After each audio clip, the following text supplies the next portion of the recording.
Ya baik, Assalamualaikum warahmatullahi wabarakatuh. Selamat pagi yang terhormat kepada Ibu Made Riasmini dan teman-teman kelas RKI pada pagi hari ini.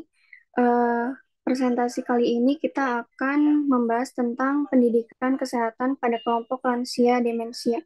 Next.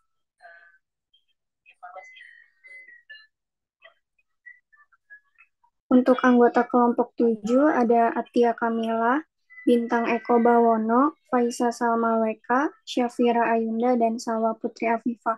Untuk kelompok bisa dipresentasikan waktunya 30 menit ya. Terima kasih.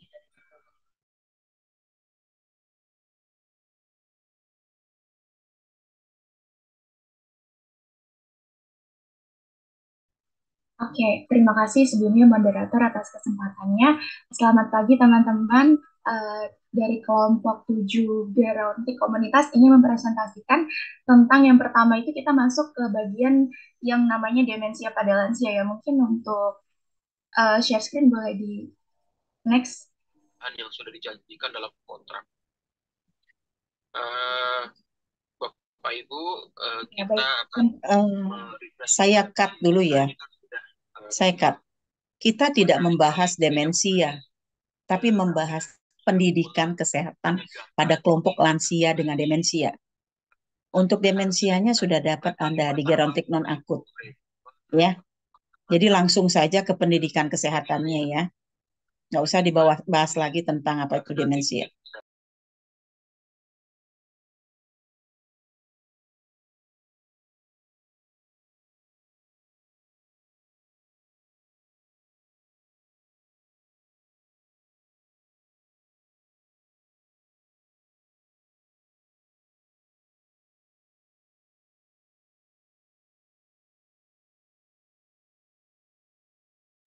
Untuk kelompok bisa dimulai. Iya, baik. Saya akan menjelaskan pendidikan kesehatan bagi kelompok lansia dengan demensia. Boleh di next.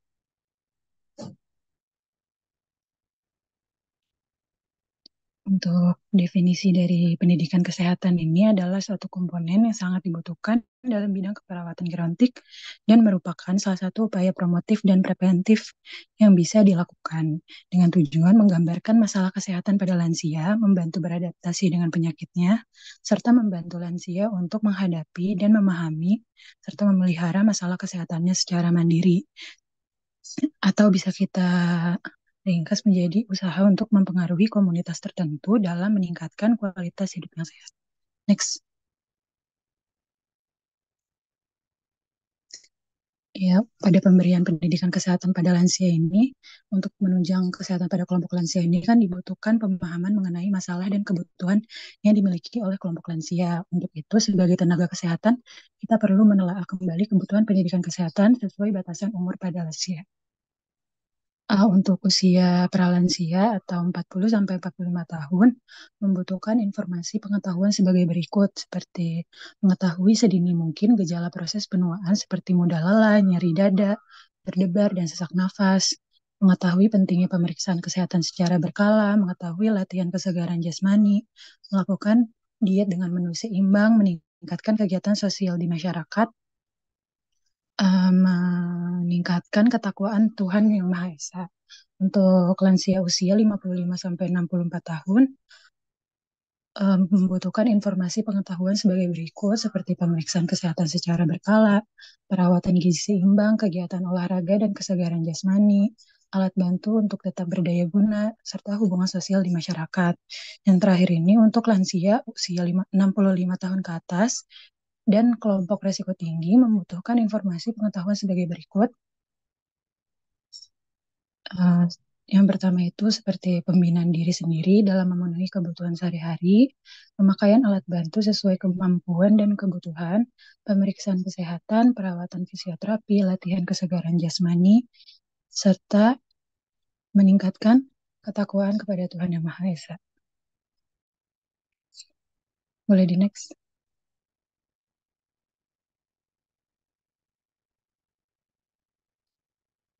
Nah, Berikut ini adalah teknik komunikasi yang dapat digunakan saat memberikan pendidikan kesehatan pada lansia. Pertama ini ada teknik asertif. Asertif adalah sikap yang dapat menerima dan memahami dengan menunjukkan sikap yang peduli dan mendengarkan ketika lansia ini berbicara. Sikap ini tuh akan membantu tenaga kesehatan untuk menjaga hubungan yang teraptik dengan lansia. Yang kedua ini ada fokus. Sikap ini merupakan upaya perawat untuk tetap konsisten terhadap materi komunikasi yang diinginkan. Ketika klien mengungkapkan pertanyaan-pertanyaan di luar materi yang diinginkan, maka perawat hendaknya mengarahkan maksud pembicaraan lansia tersebut. Upaya ini perlu diperhatikan karena umumnya klien lansia senang menceritakan hal-hal yang mungkin tidak relevan untuk kepentingan petugas kesehatan. Yang ketiga ini ada teknik suportif.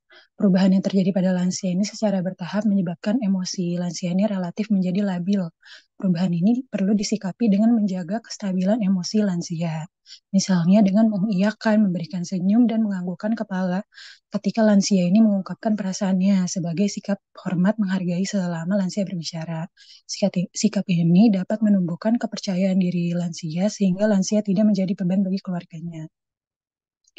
Dan yang keempat ini ada klarifikasi. Klarifikasi dengan cara mengajukan pertanyaan ulang dan memberikan penjelasan lebih dari satu kali perlu kita lakukan sebagai perawat agar maksud pembicaraan kita ini dapat diterima dan dipersepsikan oleh lansia. Dan yang terakhir ini ada sabar dan ikhlas. Seperti yang kita ketahui sebelumnya, lansia ini umumnya mengalami perubahan-perubahan yang terkadang merepotkan dan kekanak-kanakan. Perubahan ini bila tidak disikapi dengan sabar dan ikhlas dapat menimbulkan perasaan jengkel bagi perawat, sehingga komunikasi kita dengan lansia ini tidak terapeti. Nah, tapi kalau kita melakukannya dengan sabar dan ikhlas, itu akan menimbulkan hubungan yang baik dengan lansia dan menciptakan komunikasi yang terapeti. Untuk selanjutnya ini ada tujuan dari pendidikan kesehatan lansia dengan demensia. Yang pertama ini meningkatkan kualitas hidup lansia. Yang kedua ada mengurangi gejala dan memperlambat progresi demensia. Yang ketiga ada meningkatkan kemandirian lansia. Yang keempat ada mengurangi resiko komplikasi pada lansia. Yang kelima memberikan dukungan pada keluarga atau pengasuh. Dan yang terakhir ini ada meningkatkan kesadaran dan pemahaman.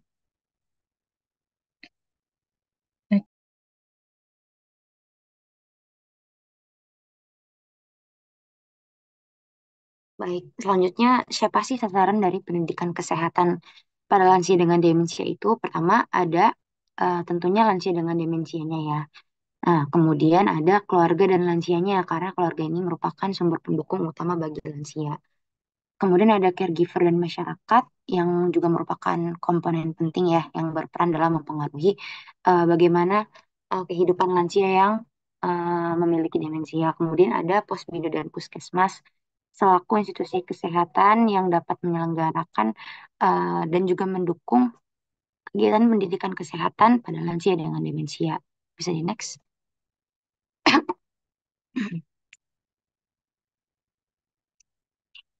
Nah, pendidikan kesehatan bagi lansia dengan demensia. Dari penelitian George Rebok tahun 2014 sendiri itu menyatakan bahwa pendidikan kesehatan ini dapat meningkatkan sosial dan stimulasi mental, yang mana yang mana peningkatan ikatan sosial dan stimulasi mental ini nantinya akan berujung pada uh, peningkatan uh, cadangan memori ataupun kognitif dan serta meningkatkan juga kecepatan berpikir pada lansia. Kemudian pendidikan kesehatan pada lansia dengan demensia ini tentunya karena tadi ya dapat meningkatkan ikatan sosial dan juga stimulasi mental sehingga dapat meningkatkan kualitas hidup pada lansia yang memiliki demensia. Kemudian bagaimana sih peran pendidikan kesehatan ini dapat meningkatkan kualitas hidup pada lansia? Pertama dengan membantu lansia ini memahami gejala demensia ya seperti penurunan memori, perubahan pola pikir, dan kesulitan berkomunikasi. Kemudian mendorong lansia untuk melakukan aktivitas ringan yang dapat meningkatkan kesehatan fisik dan mental sehingga memperlambat perkembangan demensia pada lansia yang memiliki demensia. Hal ini kan tentunya dapat pengetahuan yang dimiliki lansia dapat mendukung dapat memotivasi lansia tersebut.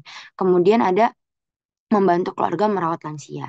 Karena pendidikan yang diberikan pada keluarga juga dapat membantu keluarga memahami gitu bagaimana caranya merawat dan mendukung anggota keluarga yang lainnya itu yang menderita demensia. Bisa di next.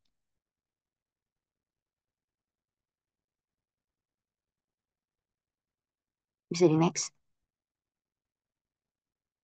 Nah, namun dalam memberikan pendidikan kesehatan pada lansia dengan demensia ini tentunya ada beberapa tantangan dan hambatan ya, seperti kurangnya itu pengetahuan, nah atau pendidikan yang rendah. Lansia yang memiliki pendidikan rendah ini memiliki faktor resiko yang lebih tinggi terkena demensia. Dan pendidikan yang kurang ini dapat membatasi lansia tersebut memahami kesehatan yang kompleks. Kemudian ada perubahan mood dan penurunan konsentrasi. Nah, perubahan mood dan penurunan konsentrasi ini membuat lansia akan sulit berpartisipasi dalam program pendidikan kesehatan, yang mana program pendidikan kesehatan ini kan memerlukan interaksi sosial dan harus emosional yang stabil. Nah, kemudian ada ketergantungan pada aktivitas harian dan pada pelayanan kesehatan. Nah, lansia yang mengalami demensia sering mengalami kesulitan dalam melakukan aktivitas sehari-hari. Hal ini tentu dapat membatasi kemampuan mereka mengikuti program pendidikan kesehatan yang memerlukan partisipasi aktif. Kemudian, deteksi dini demensi pada lansia yang sering diabaikan. Bisa di next.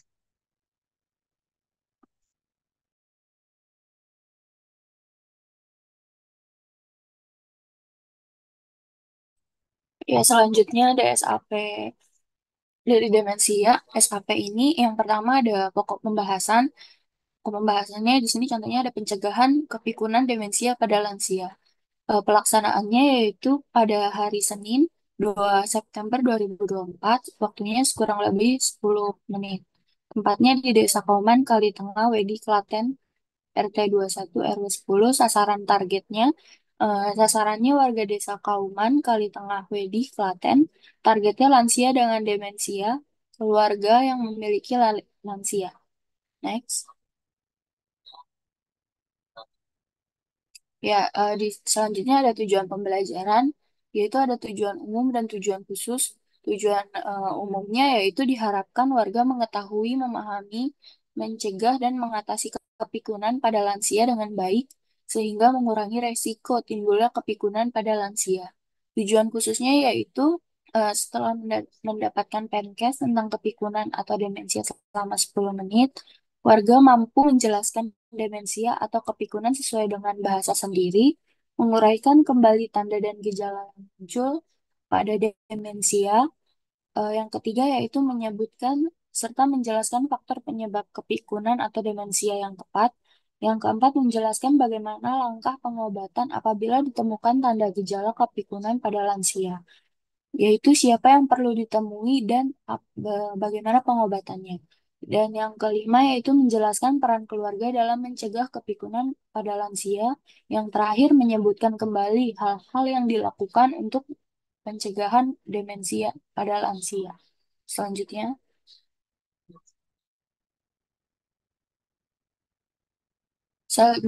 itu ada materi pembelajaran. Eh, yang pertama, pengertian kepikunan atau demensia pada lansia, tanda dan gejala kepikunan pada lansia. Yang ketiga, faktor penyebab demensia pada lansia.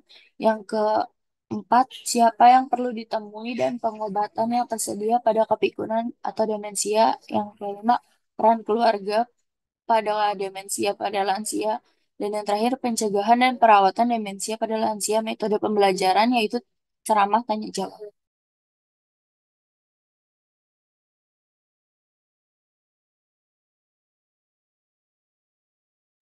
Selanjutnya yaitu ada kegiatan pembelajaran. Yang pertama ada tahap prainteraksi. Kegiatannya yaitu ada salam pembuka, perkenalan, penyampaian tujuan, kontrak waktu, dan apersepsi. Respon yang diharapkan yaitu warga menjawab salam, warga menerima perkenalan perawat, warga mengerti tentang tujuan Penkes, warga menyetujui kontrak waktu, warga mampu menyampaikan pendapatnya. Yang kedua yaitu ada tahap interaksi, yaitu menjelaskan isi dari materi yang diberikan pencegahan dini demensia pada lansia. Respon yang diharapkan yaitu warga mau mendengarkan dengan baik dan kooperatif. Next.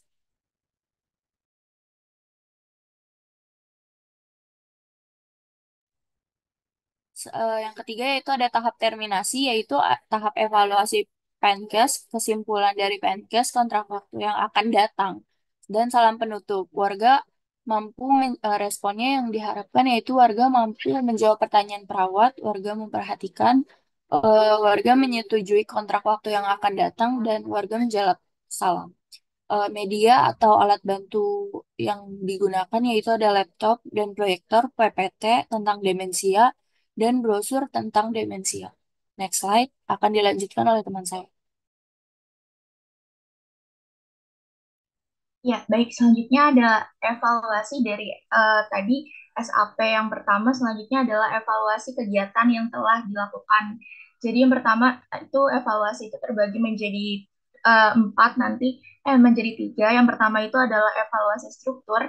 Di sini evaluasi struktur bisa dilihat teman-teman, yaitu adalah persiapan warganya, bagaimana, apakah kontrak waktunya sesuai, lalu topik dan tempatnya apakah berjalan sesuai dengan yang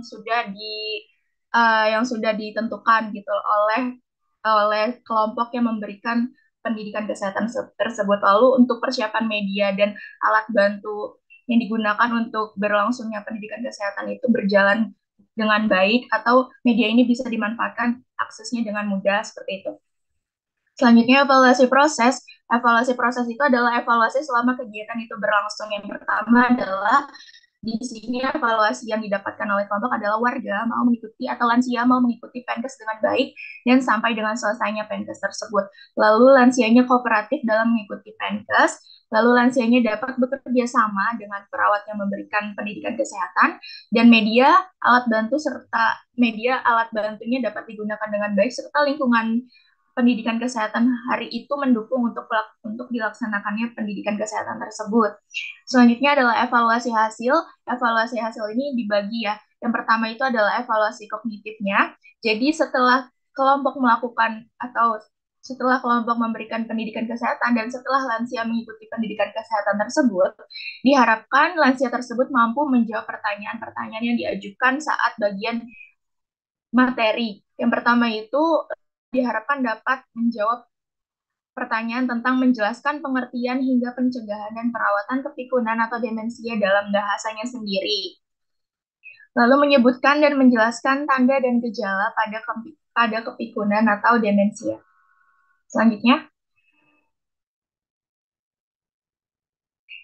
Selanjutnya adalah evaluasi afektif, di mana di sini ada tiga ya. Yang pertama itu lansia berjanji akan menjaga pola hidup untuk mencegah timbulnya kepikunan atau demensia. Lansia berjanji akan merawat keluarga berjanji akan merawat orang tua yang sudah lansia dengan baik sehingga terhindar dari kepikunan atau demensia. Selanjutnya, keluarga juga berjanji akan merawat orang tua yang sudah lansia dengan baik yang telah menderita kepikunan atau demensia. Evaluasi dari yang ketiga ini adalah evaluasi psikomotornya ya. Jadi di sini diharapkan setiap warga dapat memberikan perawatan guna pencegahan kepikunan atau demensia pada lansia berdasarkan dengan materi di pendidikan kesehatan yang telah diberikan. Di sini ada sumber pustakanya dari SAP, bisa teman-teman lihat dan bisa teman-teman akses untuk lebih lanjutnya. Next slide. Ya, di sini ada lampiran materi, di mana pertama ini ada pendahuluan tentang lansia itu sendiri. Lansia di sini itu identik dengan pikun, teman-teman, dan perlu diketahui bahwa pikun ini bukanlah hal normal pada proses penuaan. Lansia dapat hidup normal tanpa mengalami berbagai gangguan memori dan perubahan tingkah laku seperti dialami oleh lansia dengan demensia. Sebagian besar orang mengira bahwa demensia itu adalah penyakit, teman-teman, padahal aslinya demensia ini bukan penyakit, karena kalau kita berobat, kita belum tentu dapat obat gitu untuk mengobati demensia, karena demensia ini yang ditanggulangi, yang dicegah itu atau yang diperbaiki adalah gejalanya, bukan mengobati dari demensia itu sendiri. Jadi kenyataannya demensia dapat diderita oleh siapa saja dari semua tingkat usia dan jenis kelamin. Demensia ini dibagi menjadi dua jenis. Yang pertama adalah demensia senilis lebih dari 60 tahun dan demensia prasenilis lebih dari 60 tahun dengan kriteria gejalanya tadi sudah disebutkan ya pas di pendidikan kesehatan, yang di slide awal oleh teman saya sudah dijelaskan. Selanjutnya, Mungkin cukup ya, lampiran materinya nggak usah dijelasin. Ya, di ini aja, ditayangin aja nggak usah dijelasin. Ya, apa aja isinya kan tadi udah poin-poinnya sudah ya. Iya, cukup ya.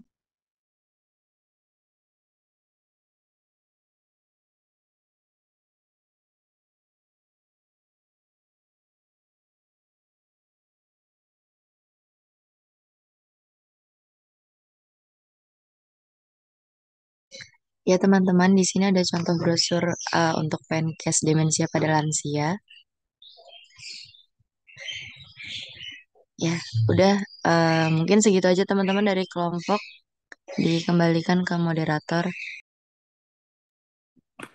Iya, baik. Terima kasih kelompok 7 atas presentasinya.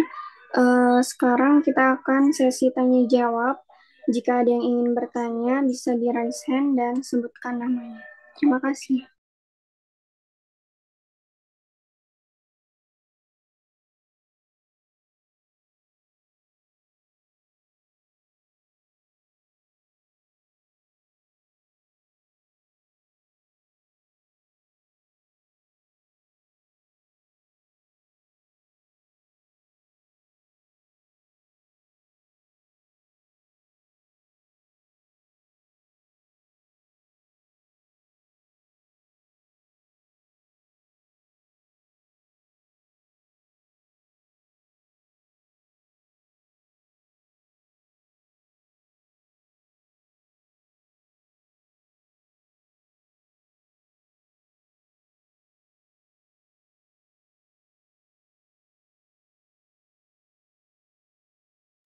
Iya, baik. Nashwa, silakan. Iya, baik. Terima kasih kelompok. Mau bertanya kepada kelompok yang sedang presentasi. Tadi di PPT dijelaskan ada tantangan dan hambatan. Mau bertanya bagaimana kelompok untuk mengatasi tantangan dan hambatan tersebut, terutama pada perubahan mood dan penurunan konsentrasi. Karena seperti yang kita tahu saat kita memberikan PNKes, itu banyak masyarakat yang entah itu abai ataupun bahkan tidak mau datang. Sebelumnya, apakah suara saya terdengar dengan jelas? Iya, terdengar, Nashwa. Ya, itu saja pertanyaannya. Terima kasih. Baik, terima kasih pertanyaannya Nashwa. Apakah ada yang ingin bertanya lagi? Mungkin kelompok bisa langsung menjawab.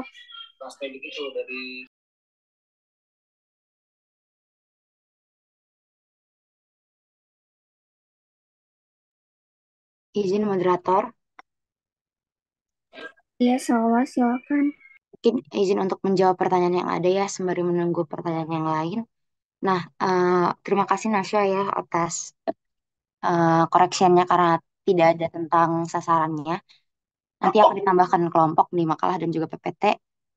Untuk memberikan pendidikan kesehatan itu pada lansia dengan demensia kan memang sangat sulit ya, karena kan mereka tadi benar ya mengalami perubahan mood. Nah, dari kelompok sendiri sebenarnya untuk sasarannya ini seperti pada masalah gangguan memori dan rendahnya kognitif itu bisa dengan pendidikan kesehatan ini harus disesuaikan dengan kebutuhan dan kemampuan lansia tersebut.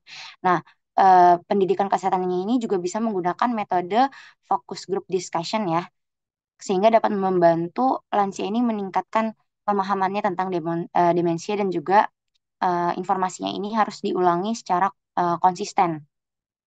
Nah, dan juga dapat membantu menggunakan alat bantu visual ya untuk meningkatkan memorinya. Untuk meningkatkan memori lansia terhadap lansia ini kita dapat menggunakan alat bantu visual seperti gambar, diagram, ataupun video. Nah, untuk isi materinya juga harus sederhana dan juga dapat dipahami oleh lansia dan juga keluarga. Kemudian kita juga dapat membuat lansia dan juga keluarga yang hadir di pendidikan kesehatan ini membawa pulang seperti leaflet ataupun brosur ya, sehingga keluarga ataupun pengasuh lansia ini dapat meninjau ulang kembali informasi ketika di rumah. Kemudian untuk mengatasi sulitnya konsentrasi dan juga perubahan mood, kita dapat menyingkatkan sesi pendidikannya ini dengan fokus pada satu ataupun dua topik penting ya setiap sesinya. Nah, di setiap sesinya ini bisa diselingi seperti permainan yang interaktif ataupun sederhana gitu untuk mempertahankan fokus dan mood pada lansia. Kemudian kita dapat melibatkan peran keluarga dan juga pengasuh. Nah, peran keluarga dan pengasuh ini dapat kita libatkan ya secara aktif dalam proses penyampaian pendidikan kesehatan. Nah, berikan juga informasi tentang demensia kepada keluarga dan juga pengasuh. Kemudian edukasi mereka bagaimana caranya menangani perilaku yang sulit pada lansia. Kemudian kita harus memberikan lingkungan yang mendukung, seperti pastikan sesi pendidikan kesehatan yang dilakukan ini diselenggarakan pada lingkungan yang tenang, teratur, dan bebas dari distraksi. Gunakan ruangan yang nyaman dengan pencahayaan yang baik dan suasana yang mendukung komunikasi gitu. Kemudian, hmm, nah, jika lansia tersebut mengalami penurunan kemampuan berkomunikasi, kita bisa melibatkan komunikasi nonverbal ya, seperti bahasa tubuh, ekspresi wajah yang ramah, serta sentuhan yang lembut dan nyaman gitu, untuk membangun kepercayaan dan membuat lansia merasa nyaman. Dan bisa digunakan juga alat bantu visual ya untuk mendukung pembelajaran tersebut. Mungkin dari kelompok ada yang ingin ditambahkan? Silakan. Iya, terima kasih Salwa atas jawabannya. Artinya dari kelompok izin menambahkan, sebelumnya izin moderator izin menambahkan kembali dari kelompok. Iya, saya ingin menjawab pertanyaan dari Naswa. Sebelumnya terima kasih Naswa atas pertanyaannya. Saya hanya ingin berbagi pandangan aja, karena sebelumnya saya juga udah sering ikut kegiatan pengabdian masyarakat di mana itu isinya pentas yang diadakan oleh uh, direktorat kampus kita. Nah, di situ juga saya dibimbing ya oleh dosen-dosen, terutama juga ada dosen-dosen dari keperawatan. Di situ kan memang target utamanya seringkali lansia. Dan waktu pas kita penkes itu diberikan juga bimbingan gitu, masukan, diberikan juga arahan oleh dosen. Jadi dalam menghadapi lansia itu betul yang seperti Salwa bilang, dalam menghadapi lansia dan memberikan penkes itu kita untuk wanti-wanti kalau ada perubahan mood, dan lansia itu sendiri juga kan pasti apalagi dengan demensia pasti mempunyai ketergantungan terhadap kegiatan sehari-hari, di mana nanti ada waktu-waktu di mana mereka udah saatnya untuk tidur seperti itu misalnya ya, dan kita akan memberikan pendidikan kesehatan itu dengan mewanti-wanti hal tersebut. Oleh karena itu sebaiknya pertama tadi seperti yang Salwa bilang, untuk waktu pemberian pendidikan kesehatan itu dimaksimalin di pagi hari dan tidak berlarut, mungkin sekitar 2 jam aja gitu, dari jam 8 sampai jam 10. Dan selama kegiatan pendidikan kesehatan itu berlangsung, jangan hanya terpaku pada materinya saja, tapi berikan juga reinforcement, lebih ke penguatan-penguatan materi atau inti dari materi itu dengan diselingi dengan kegiatan motorik. Makanya pada evaluasi SAP kelompok itu ada evaluasi yang membahas tentang psikomotor, di mana di situ ada demonstrasi yang diberikan oleh kelompok supaya materi yang diberikan itu tidak hanya sebatas materi yang berbentuk teori saja, tapi ada demonstrasi yang diberikan. Jadi di dalam demonstrasi itu kan berarti lansia itu bergerak, lansia itu senam atau segala macamnya. Itulah yang bisa membantu untuk lansia itu lebih all out gitu dalam memberikan perhatiannya kepada pemateri atau yang sedang memberikan pendidikan kesehatan, serta berikan juga fasilitas kesehatan yang lain seperti misalnya mungkin pengecekan gula darah, kolesterol, tensi, seperti itu. Jadi lansia lebih aktif untuk berpartisipasi dalam kegiatan pendidikan kesehatan. Lalu ajaklah juga institusi kesehatan tempat lansia itu tinggal, institusi di lingkungan lansia itu tinggal, seperti misalnya kalau di daerah kampus kita ada yang namanya Puskesmas Jatiwarna, seperti itu kita datangi dan kita minta kerjasama, karena biasanya lansia itu sering banget kan untuk mengunjungi fasilitas kesehatan yang terdekat dari rumahnya, dan pasti mereka nggak asing kalau untuk diajak mengikuti acara yang dipelopori oleh di mana institusi kesehatan yang mereka datangin gitu. Jadi kita bikin kerjasama dengan puskesmas setempat supaya lansianya bisa diajak seperti itu, sehingga kalau untuk perubahan perilaku dan moodnya itu bisa kita imbangi gitu, bisa kita jaga karena di situ kan ada institusi kesehatan yang mana lansia itu segani seperti itu kebanyakan ya. Mungkin jawaban dari saya itu karena itu poin-poin yang saya dapetin aja. Kurang lebihnya mohon maaf. Terima kasih. Baik, terima kasih Atia dan Salwa atas jawabannya. Ada yang ingin bertanya lagi? Baik, Hertinayu dipersilakan. Oke, sebelumnya izin moderator, suara saya terdengar kan ya? Iya, terdengar Nayu. Iya, baik. Terima kasih sebelumnya Hertinayu izin untuk bertanya. Mungkin terima kasih banyak kepada kelompok tadi ya atas materinya mengenai pendidikan kesehatan untuk kelompok lansia dengan demensia. Mungkin di sini aku mau nanya ya terkait kalau semisal kan sebenarnya tuh pendidikan kesehatan untuk lansia terutama untuk demensia ini sudah banyak dilakukan ya.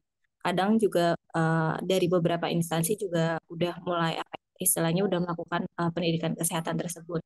Nah, eh, eh, tapi eh, kalau semisal kita lihat di lapangan terkadang di beberapa tempat ya kayak sulit juga gitu untuk menarik gimana caranya tuh lansia-lansia yang dengan demensia ini bisa terlaksanakan dari pendidikan kesehatan tersebut. Mungkin minimal dari keluarganya kan juga melek ya terkait demensia ini sendiri. Nah, berikut juga tadi sudah disampaikan ya dari kelompok terkait pendidikan kesehatan pun terkait SAP dan lain-lainnya. Nah, di sini mungkin kayak izin menanyakan aja, kalau terkait pendidikan kesehatan ini apakah dilakukan monitoringnya? Terus kalau apakah dilakukan monitoring setelah pendidikan kesehatan? Nah, kalau semisal dilakukan monitoring pun, kira-kira monitoring apa dan juga mungkin bagaimana prosesnya itu mungkin bisa dari kelompok apabila mengetahuinya di apa ya, mohon dijelaskan. Terima kasih. Baik, terima kasih Nayu pertanyaannya. Untuk kelompok bisa langsung dijawab.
Iya, bagaimana kelompok?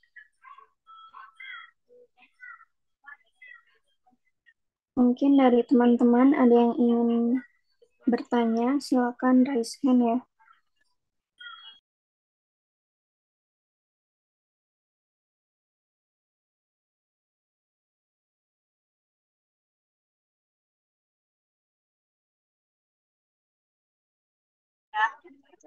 Ya, izin saya ingin menjawab pertanyaan dari Nayu ya. Bagaimana monitoring Pemkes yang udah kita sampaikan ya. Eh, mungkin monitoringnya itu bisa ada pre atau post kuesioner tentang pemahaman demensia yang sudah kita jelaskan tadi. Lalu kita juga bisa ngelakuin observasi ya. Eh, Observasi lansia tersebut, apakah apa yang kita sampaikan tersampaikan atau tidak. Kita juga bisa kerjasama ya, seperti yang udah dibilang sama Atiyah tadi. Mungkin kita bisa bekerja sama dengan puskesmas untuk eh, untuk pertemuan selanjutnya. Lalu kita juga bisa mewawancarai dan diskusi pada lansia tersebut. Jadi mungkin yang kita penkesin tuh nggak cuma lansianya aja, mungkin juga kita bisa eh, mewawancarai keluarga dari lansia tersebut. Mungkin ada yang ingin ditambahin dari kelompok.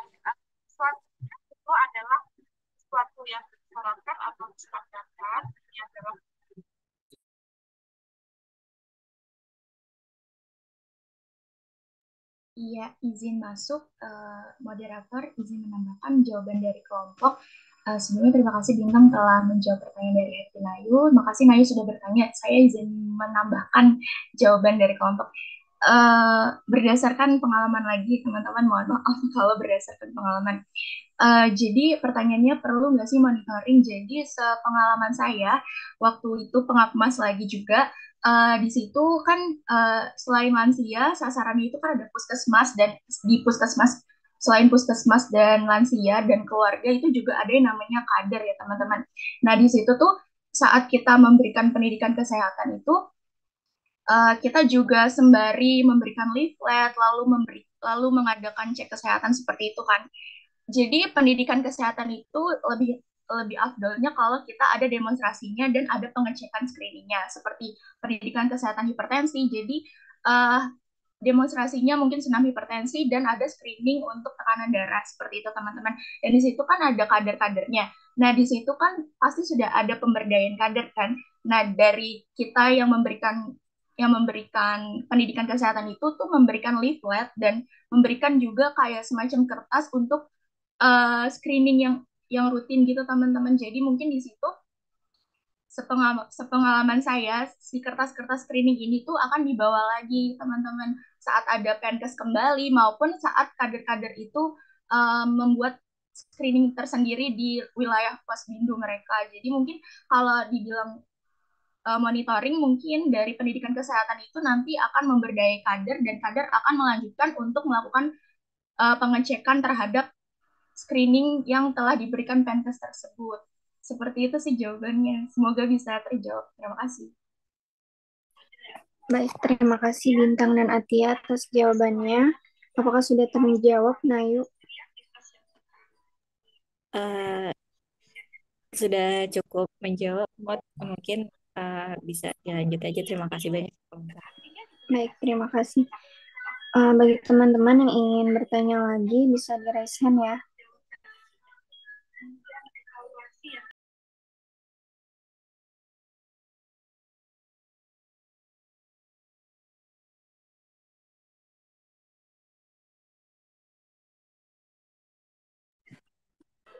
Baik, karena tidak ada yang bertanya lagi, kita tutup presentasi pada pagi hari ini.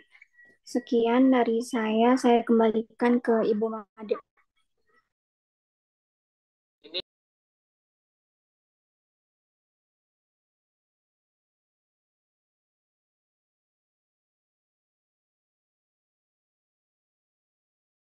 Oke, terima kasih moderator. Tadi sudah didiskusikan ya untuk Penkes pada kelompok ya.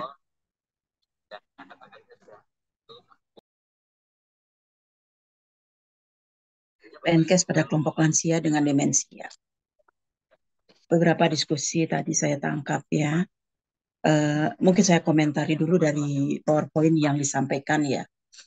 Yang pertama terkait dengan klasifikasi lansia, sasaran. Ya, sasaran. Tolong Anda pakai klasifikasi lansia, cari referensi yang benar. Itu salah tadi, ya. Sasaran yang namanya pralansia itu tidak usia segitu. Lansia juga. Pakai referensi Kemenkes atau WHO. Di statistik penduduk lansia, itu sudah ada pembagiannya. Yang disebut lansia muda, lansia madya, dan sebagainya. Pakai referensi terbaru. Jangan Anda ngambil dari punya orang, ya. Kalau mau buat klasifikasi. Yang namanya pralansia itu usianya 45 sampai 59. Lansia di Indonesia di mana-mana juga 60 tahun ke atas. Nggak ada usia 55. Nggak ada usia 65. Lansia di Indonesia. Sampai sekarang itu masih 60 tahun ke atas. Jadi tolong, jangan salah konsep. Jangan salah mengambil referensi. Itu yang utama ya untuk sasaran tadi. Terus terkait dengan apa namanya teknik komunikasi. Anda kan sudah belajar berbagai teknik komunikasi terapeutik. Memang sabar dan ikhlas teknik komunikasi. Enggak kan? Ya, kalau focusing, mungkin sharing persepsi, dan sebagainya, informing, itu teknik komunikasi. Jadi tolong bedakan antara sikap, teknik komunikasi, terapi, tolong bedakan. Ya, jangan salah lagi ya, ngambil referensinya. Ya, Anda ngambil boleh dari, lebih baik ngambil referensi dari sumber utama. Jangan yang ditulis orang, ya, kecuali jurnal. Oke, terus SAP, Satuan Acara Penyuluhan, emang iya. Yang ada itu Satuan Acara Perkuliahan. Ya, pembelajaran perkuliahan. Ya, itu juga koreksi ya. Kemudian tahapan interaksi. Anda sudah dinas di jiwa belum? Belum. Anda sudah dapat materi jiwa belum? Sudah. Tahapan interaksi itu, yang namanya pra-interaksi itu apa? Yang namanya pra-interaksi. Pra. Kalau pra itu sebelum interaksi kan? Iya. Kalau sebelum interaksi isinya apa? Isinya bagaimana menyiapkan diri perawatnya sendiri, bagaimana menyiapkan pasiennya, bagaimana menyiapkan alat-alatnya. Itu pra-interaksi, belum interaksi artinya. Kalau di tahap interaksi baru Anda mulai kenalan, ya, pembukaan di situ, ya, menjelaskan tujuan dan sebagainya. Ini juga tolong dicatat, ya. Pra-interaksi Anda sudah perkenalan segala di situ. Namanya pra, berarti sebelum ya, sebelum kontak gitu. Oke, tolong koreksi itu ya. Untuk diskusi. Untuk diskusi, jawabannya tadi sudah bagus. Ya. Sudah bagus menjawab bagaimana metode yang digunakan untuk lansia dengan demensia, ya. Upayakan jangan banyak tulisan. Banyaklah gambar-gambar. Dan kalau perlu demonstrasi, tadi betul yang disampaikan ya.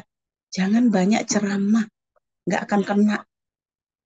Terus saya garis bawahi lagi, 2 jam nggak betah lansianya. Interaksi saja maksimal 45 menit. Ya, maksimal. Lelah lansianya kalau sampai 2 jam ngedengerin Anda ceramah. Gitu ya. Jangan ya, jangan terlalu lama.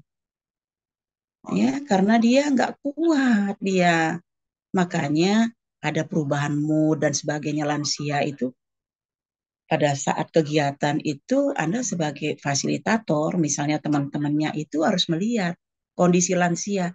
Kalau lansia mengalami kelelahan, segera istirahat. Itu kunci utama kalau interaksi dengan lansia. Jadi pada saat Anda melakukan penkes, Yang pertama harus dilihat sasarannya siapa. Lansia yang mana? Lansia mudakah, lansia madiakah, atau yang sudah tua? Ya, istilah WHO-nya old, yang sudah tua. Harus dilihat bagaimana kemampuan mereka. Kemudian juga kemampuan tingkat pendidikannya. Ya, kemudian juga masalah yang dialami.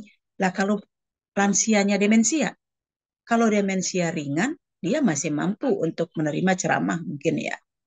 Tapi kalau sedang dan berat, dia udah susah. Menerima informasi, mengingat, itu sulit buat lansia dengan demensia. Makanya tadi metodenya harus lebih banyak gambar atau audio visual. Ya, Anda katakan tadi ya, visual dengan video-video yang bisa dilihat. Ya, jangan ceramah narasi. Ya, itu akan membosankan dan tidak bisa diterima. Makanya tadi benar kata Anda, harus ada pendamping, harus ada keluarga atau caregiver yang mendampingi lansia jika memberikan penyuluhan kesehatan pada lansia dengan demensia. Ya, karena kemampuan untuk mengingat, menerima informasi, itu sudah sulit untuk lansia. Terus monitoring ini penting. Kalau Anda memberikan penyuluhan, demonstrasi, Anda bisa cek kemampuan lansia untuk melakukannya. Mampu nggak setelah diberikan itu? Itu monitoring. Ya, Anda bisa libatkan orang pegawai yang di panti, Anda bisa libatkan pegawai puskesmas misalnya pada saat praktek untuk memonitor kemampuannya. Ya, apakah itu dilakukan di rumah oleh lansia? Ya, Anda bisa juga koordinasi dengan kader, koordinasi dengan keluarga dalam rangka monitoring ini. Ya, oke, saya share screen dulu ya untuk Penkes. Baik, iya Pak Betu ya. Dan ini teknisnya di sistemnya kan begini. Jadi kalau Bapak Ibu tidak ada. Oke, saya tidak akan menjelaskan Penkes itu apa dan sebagainya ya. Nanti Anda bisa baca sendiri. Nah, ini Penkes bagi pasien demensia. Ya, itu sangat penting dan bisa dilakukan secara berulang, terus-menerus. Tidak cukup hanya sekali. Ya, bisa dilakukan beberapa kali sampai dia mampu untuk menerima informasi atau keterampilan yang Anda ajarkan. Nah, apa sih pentingnya Penkes itu?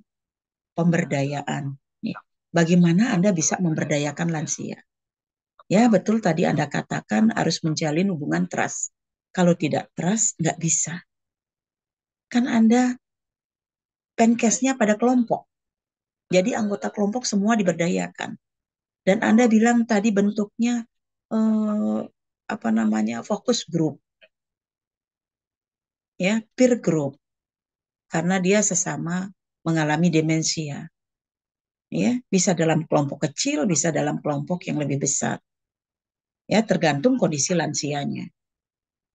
Ya, jadi harus diberdayakan termasuk juga pemberdayaan caregiver atau yang mendampingi lansia karena tidak cukup hanya lansia saja. Tadi juga ada meningkatkan kualitas hidup ya Anda sampaikan ya. Ya, dengan kemandirian lansia, dia bisa mengelola kesehatannya walaupun dengan keterbatasan dia mengalami demensia. Ini akan meningkatkan kualitas hidupnya. Nah, seringkali lansia itu mendapat obat-obatan yang banyak. Ya, termasuk demensia. Mungkin saja mendapat obat-obat. Bagaimana manajemen itu? Ini juga penting disampaikan ya. Bagaimana mengelola itu? Pencegahan penyakit.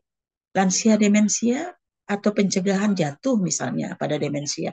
Dia orientasinya kan sudah berkurang. Dia disorientasi, mungkin dia nggak tahu lingkungan yang berbahaya dan sebagainya. Kita yang harus mengontrol. Harus dicegah, jangan sampai terjadi jatuh atau peningkatan risiko terjadinya penyakit-penyakit tertentu. Ya, ini pencegahan jatuh.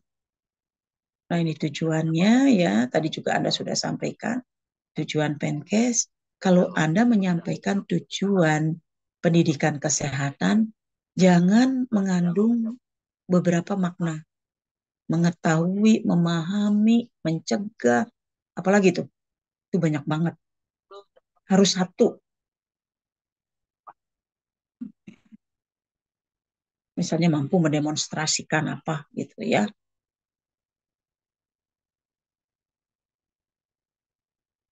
Nah, ini metode yang digunakan, tadi Anda katakan, gunakan komunikasi terapeutik, ya. Kalau komunikasi kita baik, terapeutik, bagus, itu akan mudah untuk berhubungan. Ya. Sesinya juga lebih baik di pagi hari tadi ya, dikatakan juga sama ya. Berikan waktu tambahan untuk proses informasi. Takutnya dia itu susah menerima informasi. Jadi jangan diburu-buru gitu ya.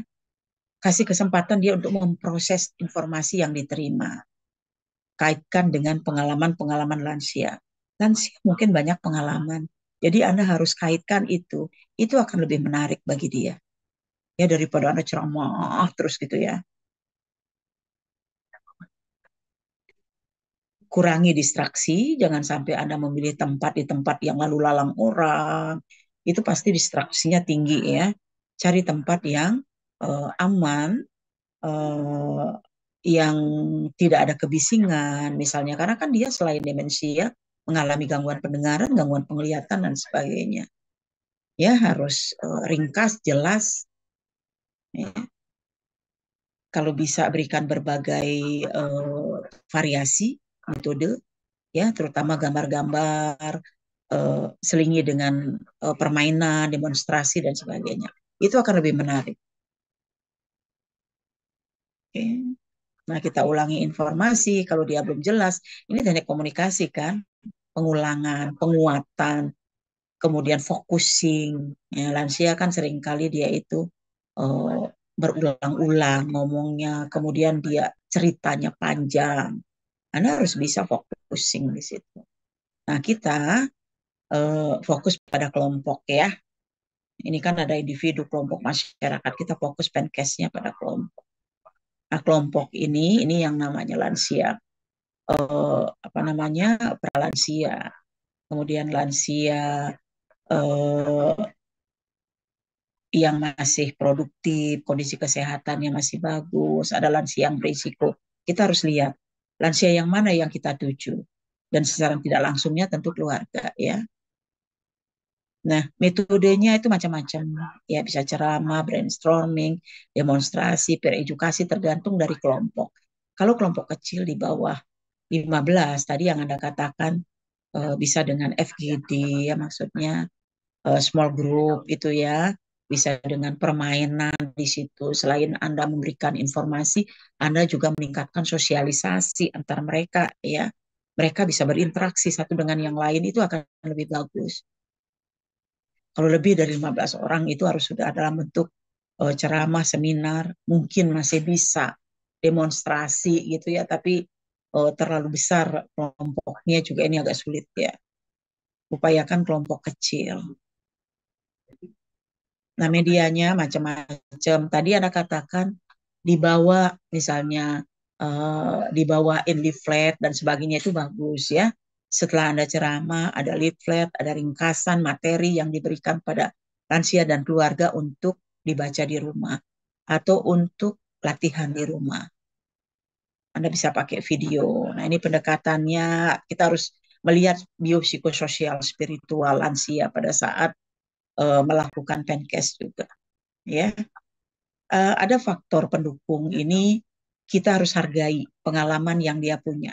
Itu faktor pendukung. Ini banyak pengalaman lansianya, kesiapan lansia belajar. Nah, faktor penghambatnya tentu banyak ya, karena masalah kesehatannya, kemampuan dia memahami, kemampuan belajarnya sudah susah, ya, perubahan kondisi fisik, mental, tadi mungkin mood-moodan lansianya gitu ya. Kadang-kadang ya, kadang-kadang enggak gitu.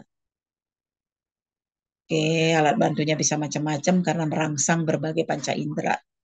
Ya, yang pasti harus ada suara, harus ada gambar yang bisa dilihat.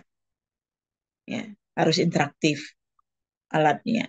Ya, ini tahapan prosesnya tadi Anda sudah pakai SAP-nya, yaitu sudah bagus ya.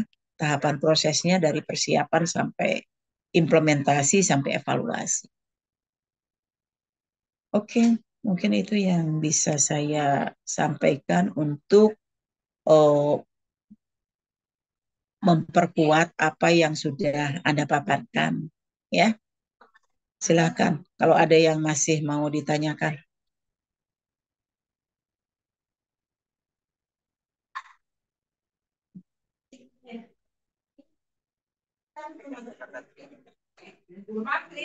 Ada yang mau ditanyakan? Kalau tidak ada, saya rasa cukup ya. Tolong di screenshot dulu di SS. Baik, untuk teman-teman yang belum on cam bisa on cam ya.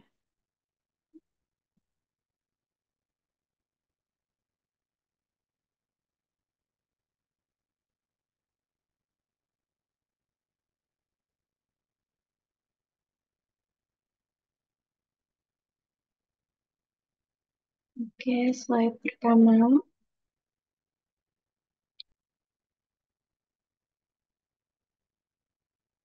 Untuk Raihana, bisa on cam.